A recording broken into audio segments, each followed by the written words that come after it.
nous vous informons que ce programme est déconseillé aux moins de 10 ans. Un assassinat prémédité fait également 3 victimes innocentes qui se trouvaient au mauvais endroit, au mauvais moment. La brutalité de ces meurtres attirait énormément l'attention du public et des médias. Un crime gratuit provoqué par une cupidité sans limite. Ils ont acheté une maison luxueuse, un appartement, un yacht et 3 voitures de sport. Avec leurs 7 millions de dollars, elles se sont installées en Suisse, où elles comptaient vivre heureuses jusqu'à la fin de leur jour. Une escroquerie astucieuse se termine par une trahison fatale digne des meilleurs films noirs. C'est tout de suite dans Crime en haute société.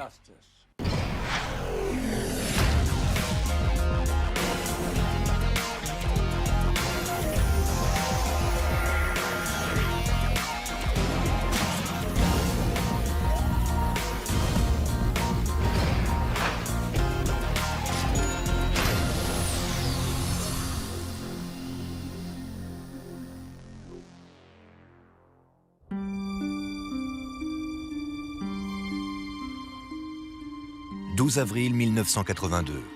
Une jeune femme, pressée de rentrer chez elle après sa journée de travail, remonte la 53e rue vers le parking du quai 92 à Manhattan. Elle était seule et elle a remonté la rampe qui donne accès au toit de l'immeuble où les voitures sont garées. Elle s'est approchée de sa voiture, à laquelle elle tenait beaucoup. Mais bizarrement, elle ne parvient pas à ouvrir la portière. Elle est restée perplexe et a réessayé 2 ou 3 fois avant de faire le tour de la voiture pour essayer du côté passager. Cette fois-ci, la serrure fonctionnait bien. Alors qu'elle ouvrait la portière, un individu a pointé une arme par la fenêtre d'une camionnette garée à côté d'elle. Elle a été tuée d'une balle dans la tête.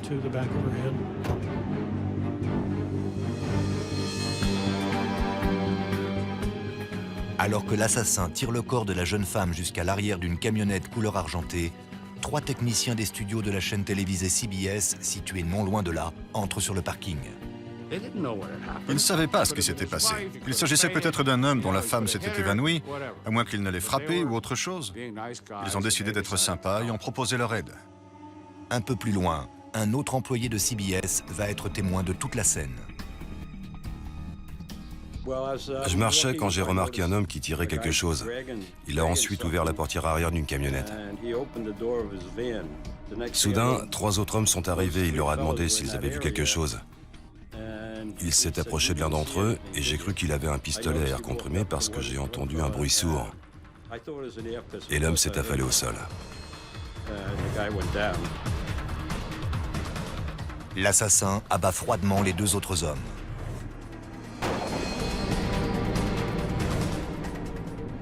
Angelo Stica prie pour que le tireur ne le remarque pas. J'ai essayé de garder la tête baissée et de regagner ma voiture. Le tueur charge le corps de la jeune femme dans la camionnette et Angelo Stica en profite pour s'enfuir.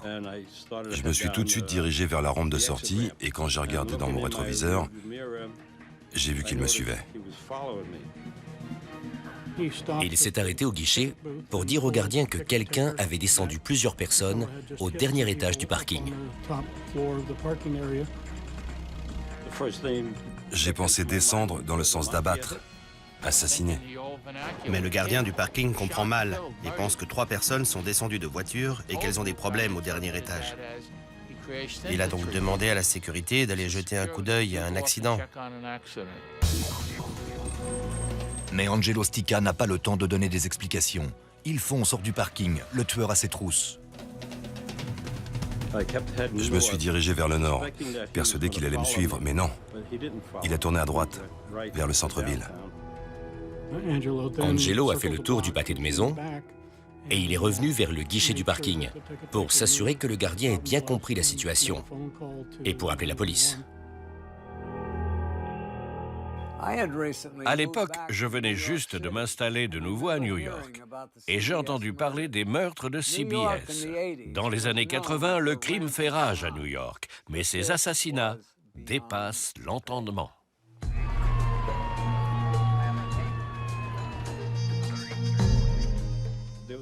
Les policiers s'activaient sur la scène de crime, la nuit tombait, mais tout était illuminé par les flashs des appareils photo et des caméras. Je me tenais de l'autre côté de la jetée et tous les journalistes étaient regroupés en face. Angelo Stica peine à se souvenir de détails significatifs qui pourraient mettre la police sur la piste du tueur. Il était bien évidemment très secoué par ce qu'il venait de voir. Il essayait de décrire le tueur, mais son signalement était très vague.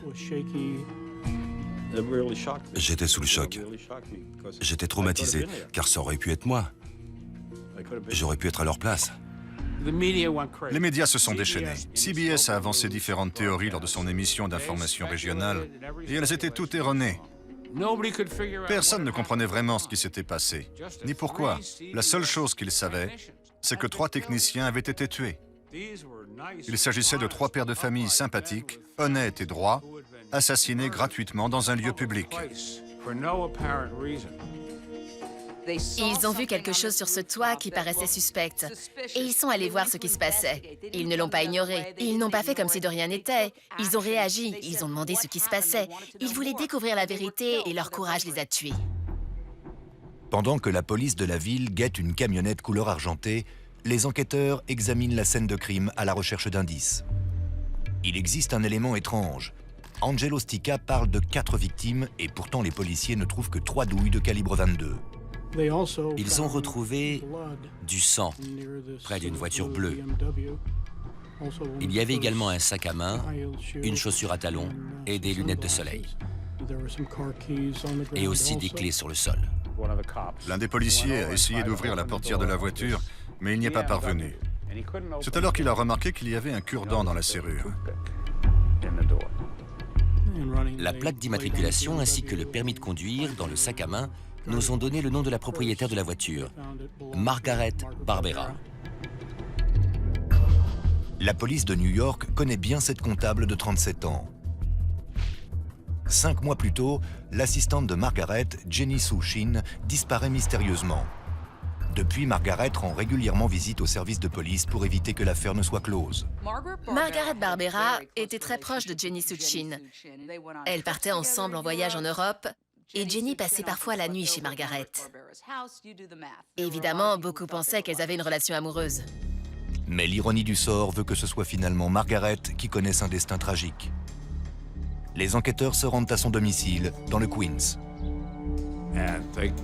Le concierge leur donne l'autorisation de pénétrer dans son appartement. Personne ne semblait avoir été dans l'appartement depuis plusieurs heures. Margaret était très solitaire.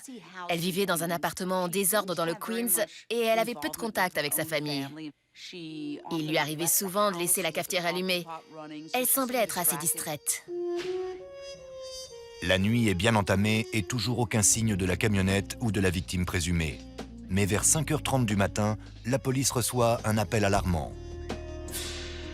Un homme qui promenait son chien a découvert le corps d'une femme à Franklin Alley, dans le centre de Manhattan. Et il a appelé la police.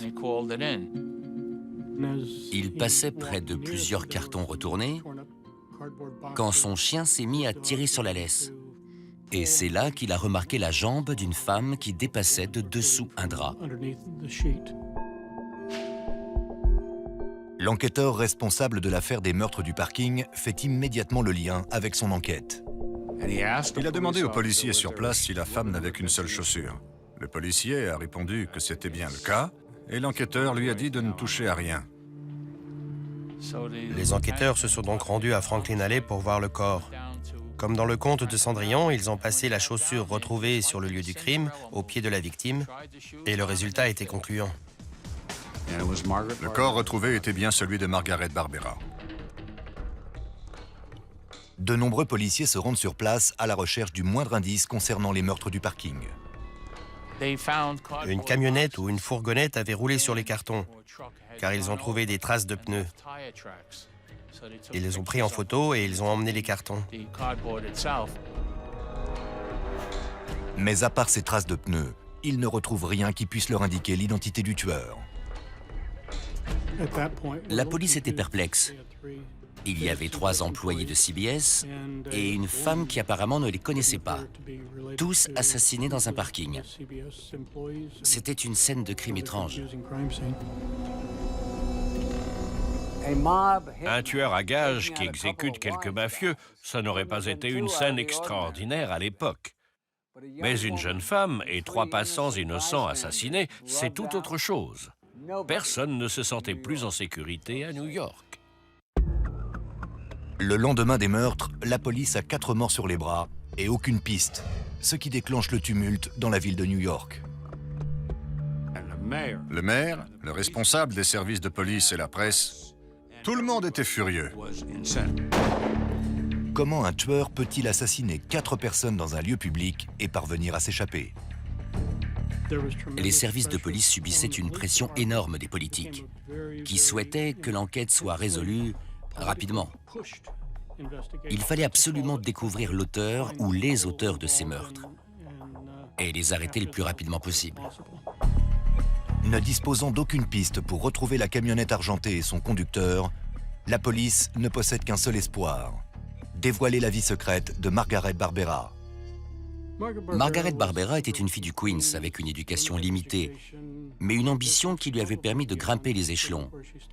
Elle avait su comment avancer dans la vie.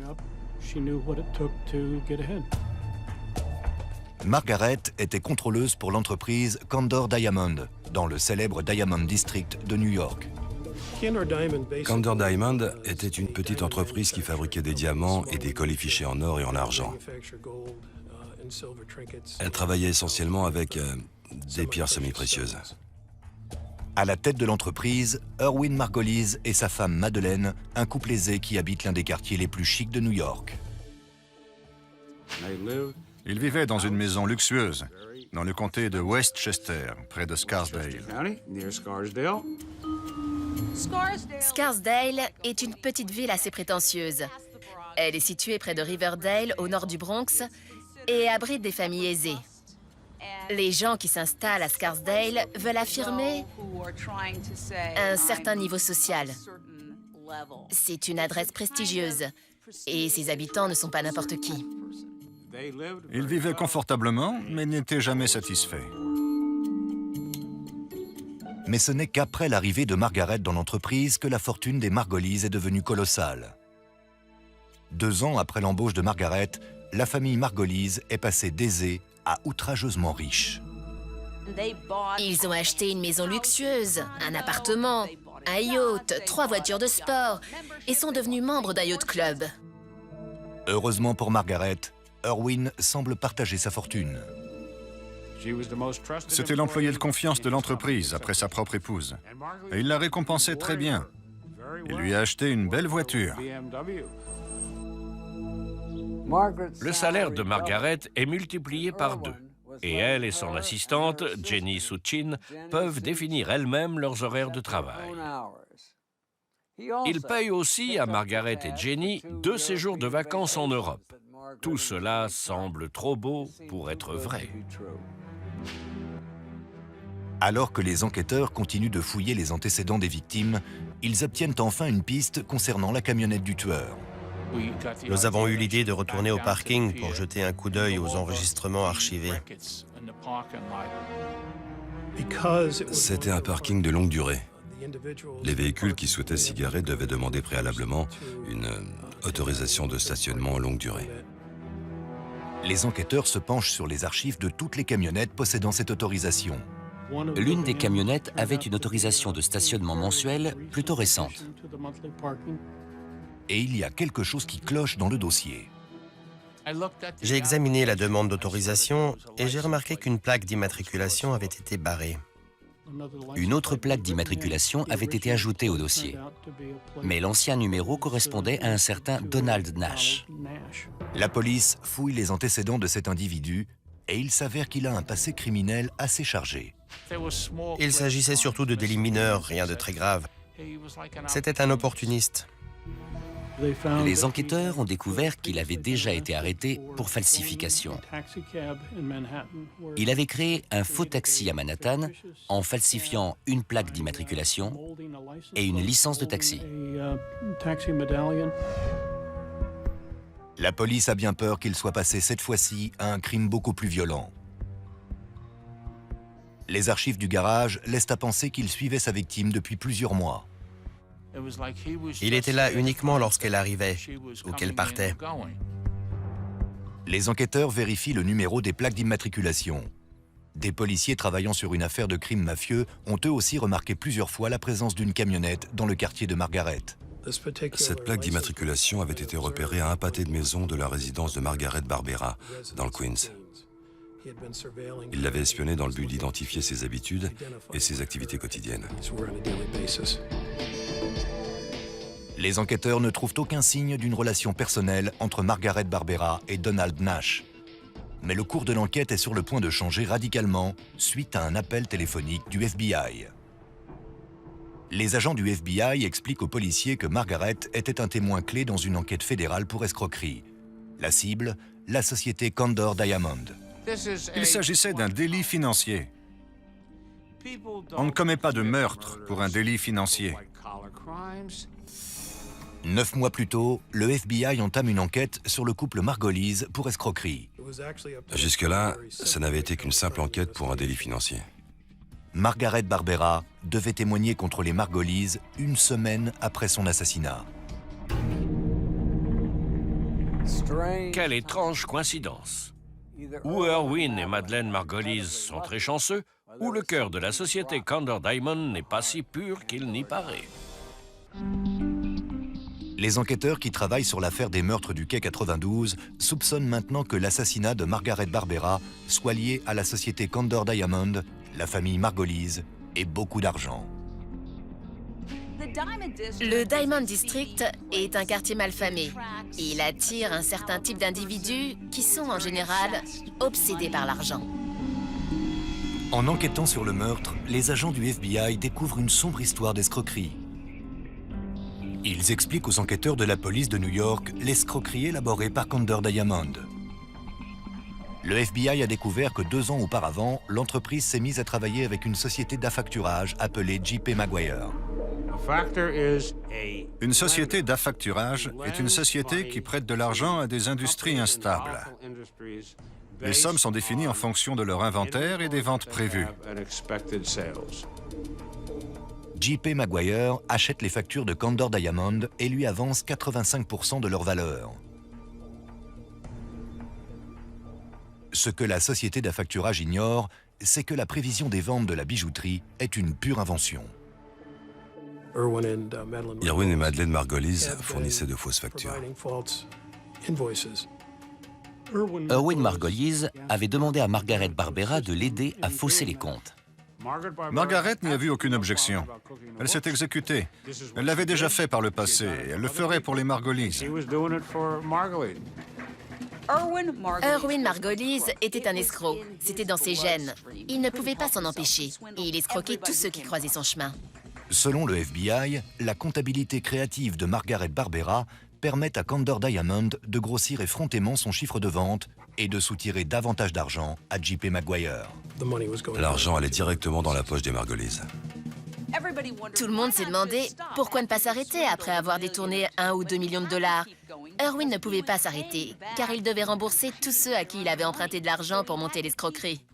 Il fallait qu'il continue à créer de fausses factures, sinon il ne recevrait plus d'argent. Et pourtant, comme le FBI l'explique à la police de New York, son plan fonctionne sans accroc pendant 2 ans. Margaret Barbera était très douée. La réaction de J.P. Maguire a été « Votre chiffre d'affaires est en hausse, voilà de l'argent ». Très vite, l'entreprise dont le chiffre d'affaires était de 500 000 $ par an est passée à plusieurs millions de dollars selon les livres de comptabilité. J.P. Maguire réalise finalement que la Condor Diamond ne pourra pas rembourser sa dette et elle fait appel au FBI. Erwin Margolise s'est défendu en disant qu'il n'était au courant de rien et que c'était Margaret Barbera qui gérait tous les comptes. Il n'a pris aucune responsabilité. Au contraire, il a prétendu que Margaret était la seule responsable de l'escroquerie. Erwin Margolise a déclaré aux enquêteurs que Margaret détournait de l'argent et qu'il la soupçonnait d'avoir volé des diamants. Mais le FBI pose un peu trop de questions et Irwin prend peur.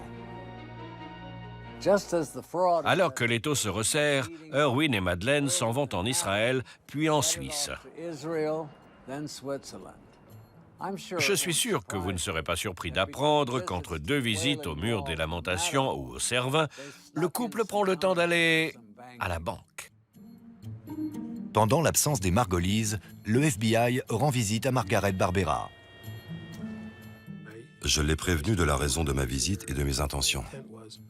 Elle a tout de suite demandé l'autorisation de contacter un avocat, ce qui lui a été accordé. Nous avons décidé d'une date assez proche pour qu'elle vienne nous expliquer son rôle dans cette escroquerie. Margaret est prête à tout avouer. Elle pense que les Margolise vont tout lui mettre sur le dos et elle a anticipé ce cas de figure. Margaret Barbera avait retiré d'importants documents financiers du site de l'entreprise et elle comptait s'en servir comme moyen de pression contre Irwin Margolise. Mais où sont passés ces documents? Le FBI rend visite au mari de Jenny Souchin, l'assistante, et selon la rumeur, l'amante de Margaret portée disparue. Il confirme que Margaret a caché des documents secrets chez lui. Elle les a réunis petit à petit et rangés dans un sac bleu qu'elle a déposé chez Jenny Souchin, en pensant qu'ils y seraient en sécurité. Mais la présence de ces documents inquiète le mari de Jenny. Elle a dit à Margaret que son mari ne voulait pas les garder chez eux. Selon le mari, Jenny se rend donc chez Margaret avec le sac contenant les documents. Elle lui a dit de les garder chez elle et elles ont passé une partie de l'après-midi ensemble. Le FBI explique aux policiers qu'il s'agit de la dernière fois que Jenny a été vue en vie.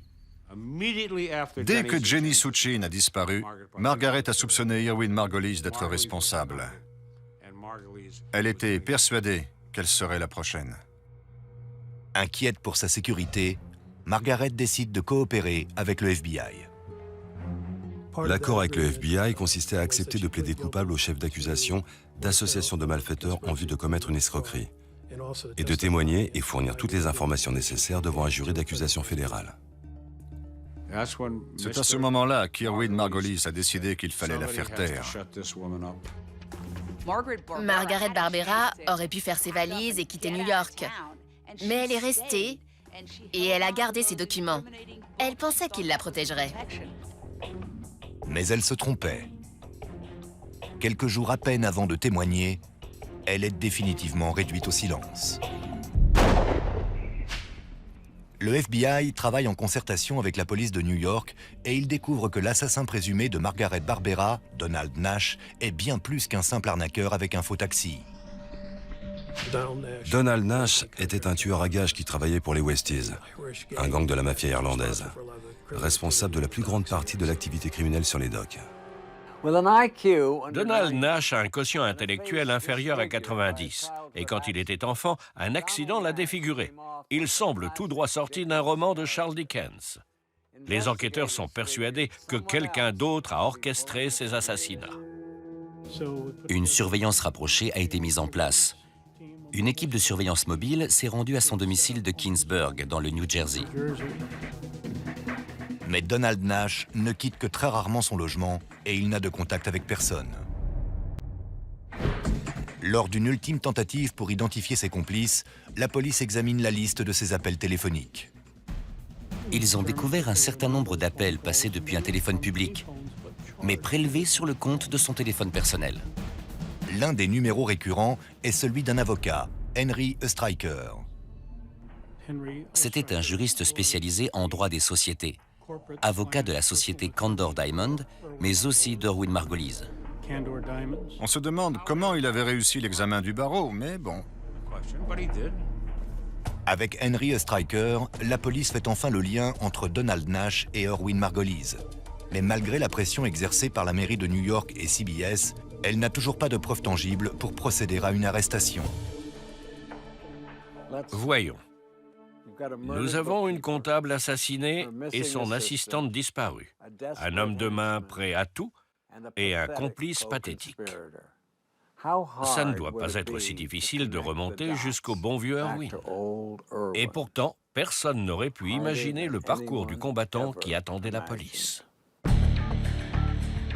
Les policiers chargés de l'enquête sur les meurtres du parking du quai 92 ont identifié les principaux suspects.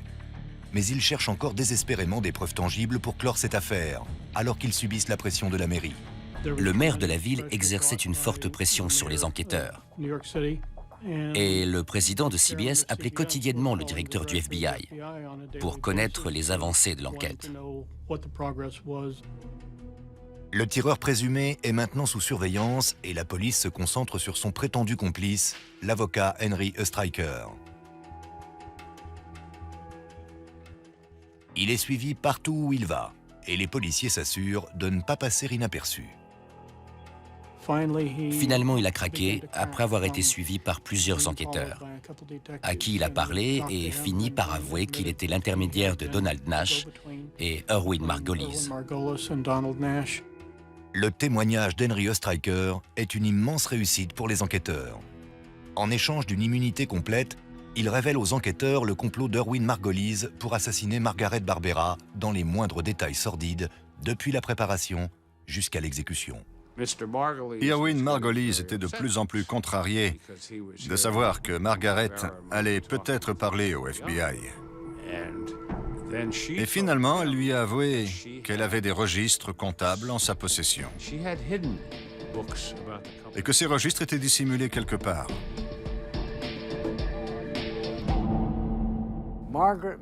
Margaret est brillante lorsqu'il s'agit de chiffres, mais lorsqu'il s'agit de personnes, elle a tout faux. Avouer à Erwin qu'elle a des registres cachés est une erreur fatale. Erwin Margolyes est devenu de plus en plus paranoïaque. Et il s'est mis à considérer Margaret comme une faiblesse qui permettrait à la police de remonter jusqu'à lui. Il est allé trouver son ami avocat, M. Oestreicher, et il lui a demandé s'il connaissait quelqu'un qui pourrait donner une leçon à Margaret Barbera. L'avocat organise une rencontre dans un restaurant de New York. Donald Nash et Erwin Margolyes se sont retrouvés dans un restaurant. Au cours de cette rencontre, Erwin Margolyes demande à Donald Nash de faire plus que de donner une simple leçon à Margaret Barbera. Ils ont parlé également à Jenny Suchin. Jenny Suchin en savait suffisamment long pour tout faire capoter. Erwin a dit à Donald que ce qu'il voulait réellement, c'était qu'elle disparaisse définitivement. Il lui a demandé s'il pouvait les faire disparaître définitivement. Pour seulement $8000, Donald Nash accepte le contrat. C'est véritablement incompréhensible. On sait qu'en général, les tueurs à gages exécutent leurs contrats pour de grosses sommes d'argent. Donald Nash a tué 5 personnes pour quelques milliers de dollars. Ça n'a pas de sens. L'avocat explique aux enquêteurs qu'Erwin Margolyes pense avoir la couverture idéale. L'idée de M. Margolyes était qu'il pouvait avancer l'hypothèse que les deux jeunes femmes, Margaret Barbera et Jenny Suchin, s'étaient enfuies ensemble en Europe puisqu'elles formaient un couple. Vous avez deux lesbiennes parties en lune de miel en Europe qui disparaissent sans laisser de traces avec les diamants et toute la fortune des Margolyes. Une fois au tribunal, la défense aurait soutenu qu'il n'y avait aucune preuve pouvant démontrer que ce n'était pas ce qui s'était passé. Margaret Barbera et Jenny Suchin avaient disparu. Avec leurs 7 millions de dollars, elles se sont installées en Suisse, où elles comptaient vivre heureuses jusqu'à la fin de leur jour. Nous n'avons jamais trouvé de diamants. C'était un bon scénario parce que c'était possible. Si c'est possible, alors il y a un doute raisonnable et Erwin Margolyes est relâché. C'est un plan parfait en théorie, car lorsque le tueur à gages ne parvient pas à surprendre les deux femmes ensemble, il décide d'improviser. Mais commettre un meurtre en toute impunité et improviser ne font pas bon ménage. Il espionne Margaret devant chez elle, dans le Queens. Mais c'est Jenny Suchin qui en ressort, seule. Selon le témoignage d'Henry Oestreicher, il s'agit de la même nuit où Jenny rend les documents compromettants à Margaret. Des témoins ont vu Jenny Suchin qui montait dans sa voiture quand un homme est sorti d'une camionnette, lui a recouvert la tête d'une couverture, l'a forcé à monter dans la voiture et s'est enfui. La voiture que Jenny avait utilisée pour se rendre chez Margaret ce soir-là a été retrouvée plus tard dans Manhattan. La police avait examiné la voiture et retrouvé une douille de calibre 22, des cheveux et du sang appartenant à Jenny Sushin. Mais le tueur à gages n'a accompli que la moitié de son contrat. Il ne restait plus qu'une semaine avant l'audience de Margaret Barbera devant un jury d'accusation. Le temps commençait à lui manquer. Donald Nash sait qu'il doit agir et vite. Le parking du quai 92 semble être l'endroit idéal. Il voulait garer sa camionnette à gauche de la voiture de Margaret Barbera. Il espère pouvoir la battre alors qu'elle monte dans sa voiture, mais l'emplacement de gauche est occupé. Il a donc garé sa camionnette à droite de la voiture de Margaret. Il fallait donc qu'il s'arrange pour qu'elle soit obligée d'entrer dans la voiture du côté passager. Il a décidé d'enfoncer un cure-dent dans la serrure du côté conducteur pour qu'elle ne puisse pas ouvrir sa portière. Il pense pouvoir la tuer, la mettre dans la camionnette et repartir sans être vu. Donald Nash pensait avoir paré à toutes les éventualités.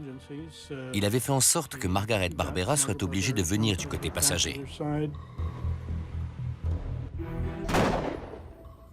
Malheureusement, 3 employés de CBS sont tombés sur la scène de crime et sont devenus des dégâts collatéraux dans cette affaire de meurtre.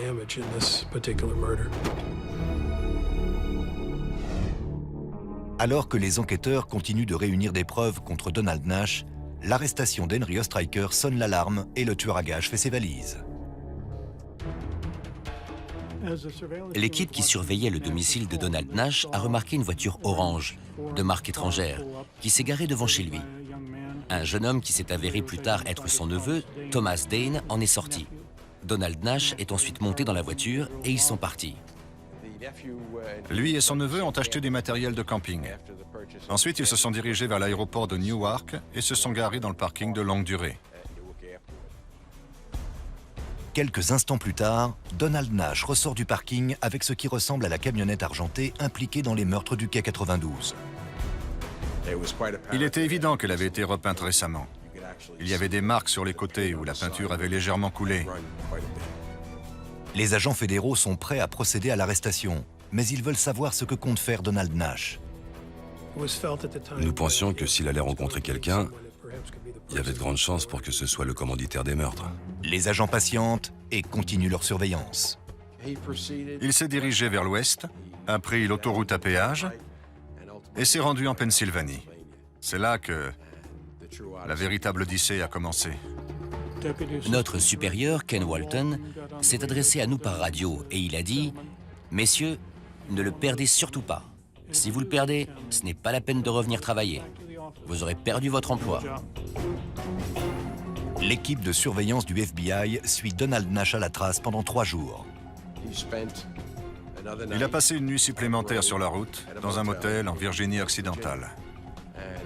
C'est à ce moment-là que nous avons pu envoyer un agent qui a vérifié directement le numéro d'immatriculation placé sous le véhicule.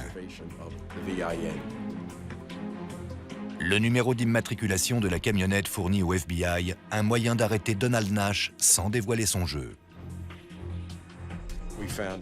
Nous avons découvert que le véhicule était toujours considéré comme volé.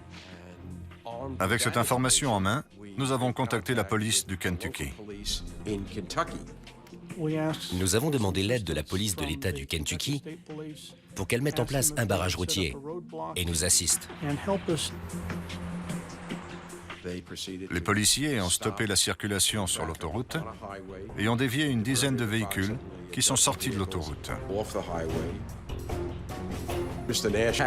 Donald Nash avait un pilon dans la main. Il était en train de manger du poulet. Les policiers ont pensé qu'il s'agissait d'une arme, puisqu'ils savaient que le suspect qu'ils recherchaient était un assassin.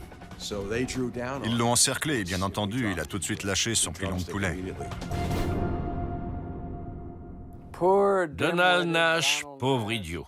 Il se rend dans le Kentucky avec une peinture à $20 et des cuisses de poulet.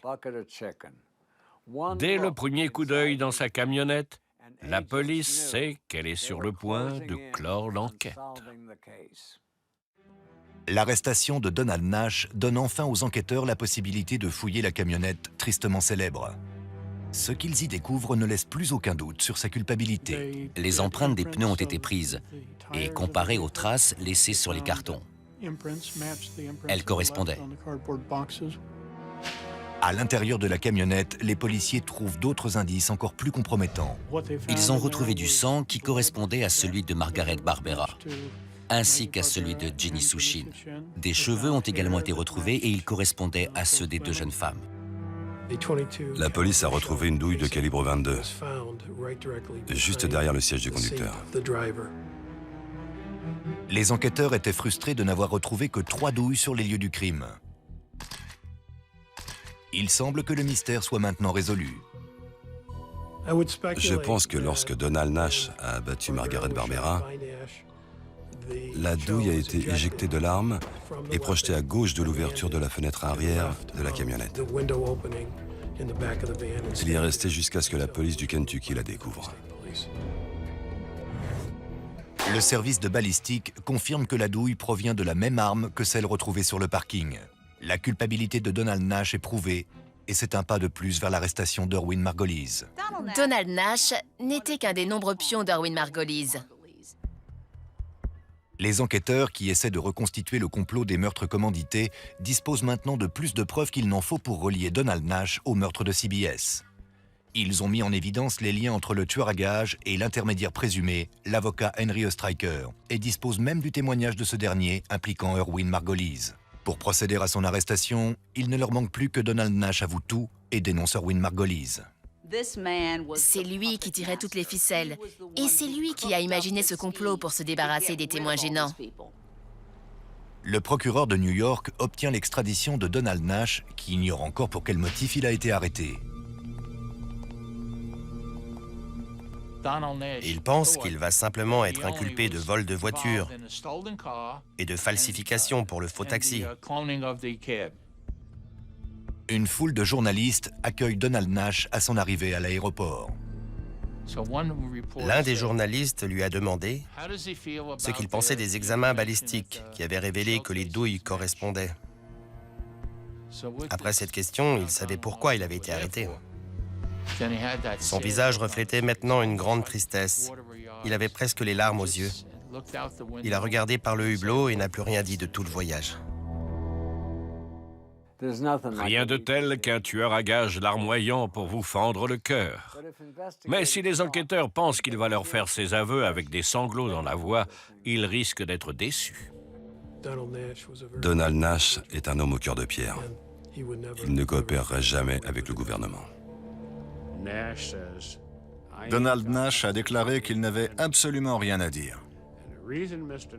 Et la raison pour laquelle il n'avait rien à avouer, c'est qu'à travers l'avocat de M. Margolise, Henry Oestreicher, il avait trouvé un arrangement avec son employeur. La femme de Donald Nash, sa fille et son petit-fils ne manqueraient jamais de rien financièrement. Et il n'a jamais rien dit à personne.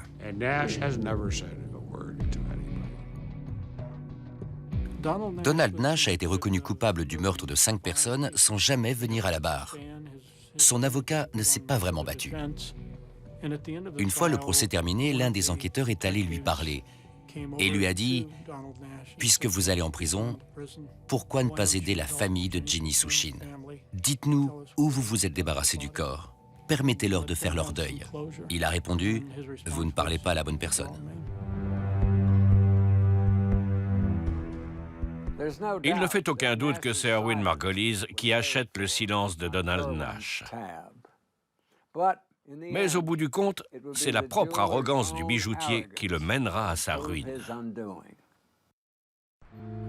Pendant que les procureurs de l'État de New York préparent le procès pour meurtre d'Erwin Margolise, les agents fédéraux entament leur procès pour escroquerie. Le procès d'Erwin et de Madeleine Margolise a eu lieu au tribunal fédéral de Manhattan. Pendant le procès, Erwin était agacé. Il niait tout en bloc. Mais les preuves sont accablantes.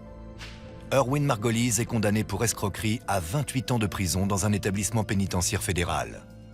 Madeleine, sa femme, n'écope que de 3 ans d'emprisonnement.